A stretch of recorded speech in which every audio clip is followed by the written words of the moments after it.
Welcome to my channel. আমি আজকে চলে এসেছি একটি শপিং মলে। খুব সুন্দর শপিং মল, তাই তোমাদের দেখাতে চলে আসলাম।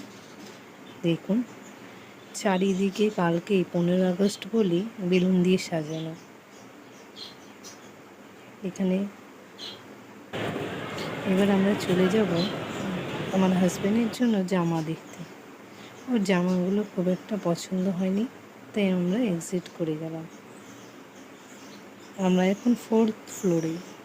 কি অসাধারণ দৃশ্য, খুব ভালো লাগছে আমার। খিদে পেয়ে গেছে, তাই একটা মিষ্টির দোকানে আমরা চলে এসেছি। নিয়ে নিলাম দই বড়া। দই বড়া খেতে আমার খুব ভালো লেগেছে, খুব টেস্ট। আপনারা যদি আমার এই ভিডিও আপনাদের ভালো লাগলে লাইক সাবস্ক্রাইব করতে